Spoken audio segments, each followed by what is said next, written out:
What's up, people? It's Guru, and welcome to Geek Assault. Today, we will be reviewing Uncanny X-Men Marvel Annual number 1. Let's go.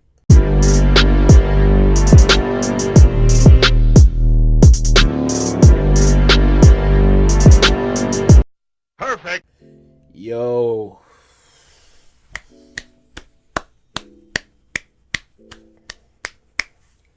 This is a comic book. This is a comic book, man. Yo, kudos to these guys, man. This was great, right? I have no complaints about this one. No complaints. Yo, let's get into it. I'm trying to be spoiler free as possible because y'all got to buy this one. Y'all have got to buy this one.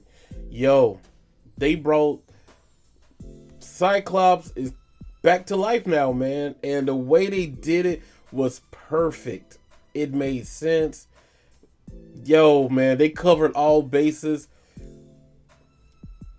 Man, I'm trying not to spoil it, man. It's hard for me to talk about this without spoiling, man.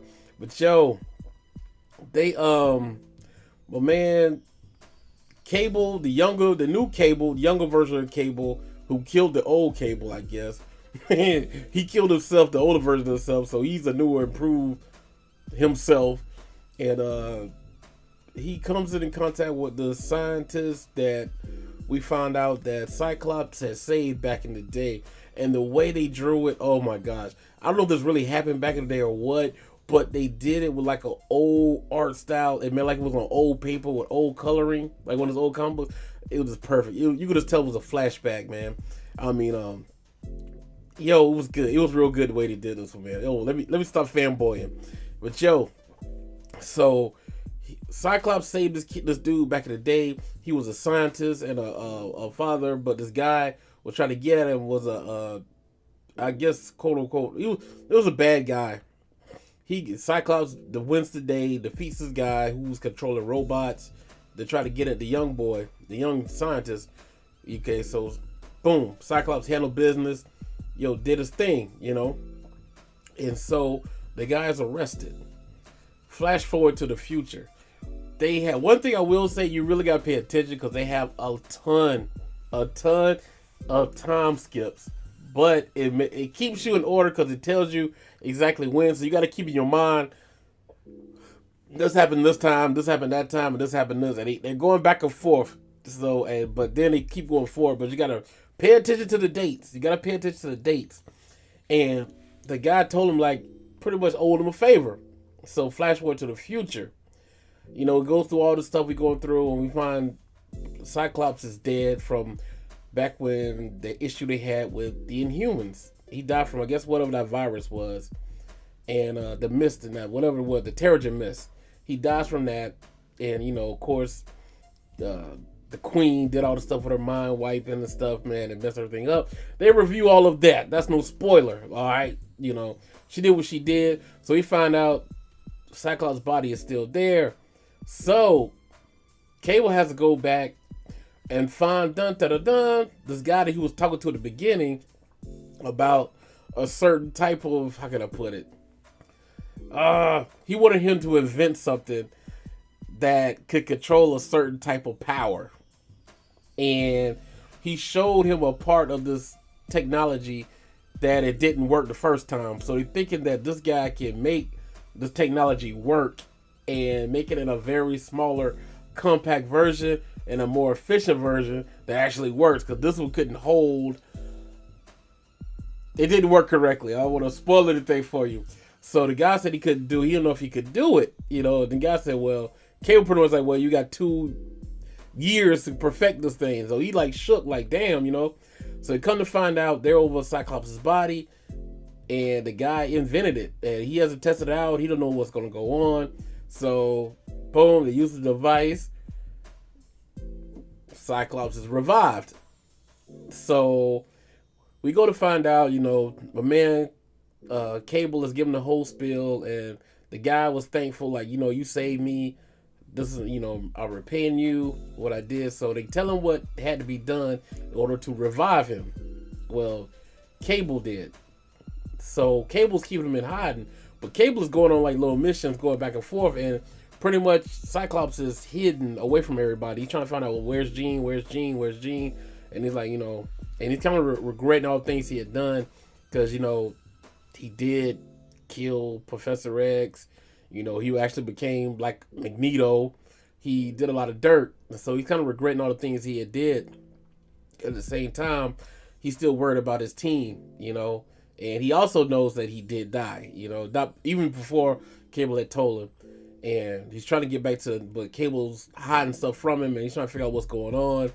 And technically Cable is his son, so it's like a father and son going back and forth. And it's good writing because Cable's going through stuff too, so they're both struggling with different type of emotions and regret. And it was just good dialogue between these two guys, and he's got put in a situation like a lose-lose situation for Cyclops, and he's trying to tell Cyclops, like, what will you do in this bad situation? And it's really tough. The decision, he said, I'm trying to figure out. Cable was pretty much judging him because he said Cable had failed and he doesn't want to fail either, but he also don't want his father to go down the same path too. So a situation is put in front of him which he can lose. Either way, something's going to get lost, and he has to make a decision. And Cyclops makes his decision, which I was shocked at because somebody from the past, and this was a good thing, somebody from the past is in the present, and he tries to do the same thing. It seemed almost like a how can I put it, Groundhog's Day type of situation, but the stakes are even higher now. And so these two people that got tangled together got to resolve the issue, or if you just got to read it. I'm trying hard not to spoil this comic, man. And so we see what happens after Cyclops makes his decision, and it's dope. And it leads into another part where they're standing out, him and Cable standing out on the beach, and they're discussing things, and it's really good development for Cyclops. Cyclops come off as a jerk a lot of times, but it really seemed like he's humbled now, and he regrets, and he's telling, like, he's lamenting about all the things he had done in the past to get him where he's at today. And now things happened, and even though that situation that he was into, that he had to lose something, he made his choice. So he's trying to go back, and he's just trying to be a hero, man. He's trying to set things right, and it's real good. And his son Cable is along the ride with him, and he's also on that same type of journey. And it was just a good comic book for men, man. This is manly, no feminism, no soy, no social justice warrior crap was in this thing. This was just a straight up manly story. This writer is a good writer. The way they put things together, I was never bored any part of this comic book, man. Even when it got a little wordy, you wanted to read it because you wanted to find out what was going on, man.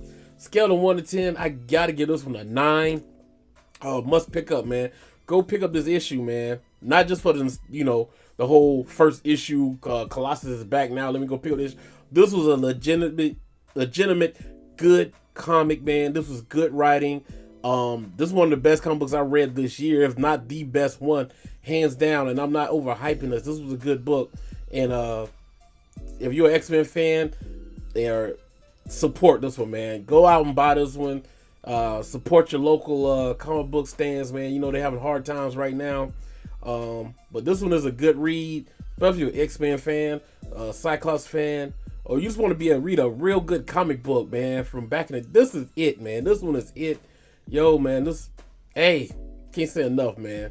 This is a masculine book, man. This is a man's book. So go get it, man. So, so this is the Guru. This is the Geek Assault channel, the one-stop shop for all your pop culture needs. And I will see y'all guys later. Peace.